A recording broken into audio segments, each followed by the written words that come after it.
आहे संदीप प्रभावते. माझ्या दुकानाचे नाव आहे प्रथमेश गारमेंट आणि कमीत कमी 15 ते 20 लाखाचं नुकसान झालेलं आहे. आग कॅमेऱ्याचं काम सुरू असताना शॉर्ट सर्किट कॅमेऱ्याचे काम सुरू असताना मी घरी असताना मला फोन आला. एकदम माझा मुलगा दुकानात होता.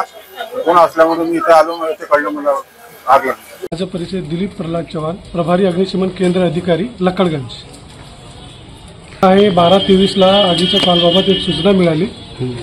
तेव्हा लक्कडगंज अग्निशमन केंद्राची गाडी निघाली आणि प्रथमेश गारमेंट लालगंज राऊत चौक येथे आग लागल्याबाबत सूचना मिळाली. त्यानंतर Lakkadganj fire station, Kalmana fire station, Ganjipeth fire station, Sugatnagar fire station अशा 4 फायर स्टेशनच्या 4 गाड्याने घटनास्थळी पोहोचल्या आणि तुरंत आगीवर कंट्रोल मिळवण्यात आले.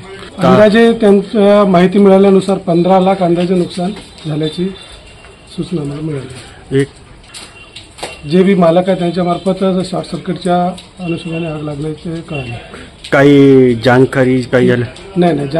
जानची काही नुकसान झालं नाही. जसं गारमेंटचं असलं रेडीमेड कपड्याचं दुकान असल्यामुळे पूर्ण कापडाचं नुकसान झालेलं आहे आणि पूर्णपणे झालेलं आहे. आता उन्हाळ्याचे दिवस आहे. मी मॉकड्रिलच्या माध्यमातून सर्वांना पण हे सूचना अवेअरनेसचे कार्यक्रम घेत असतो.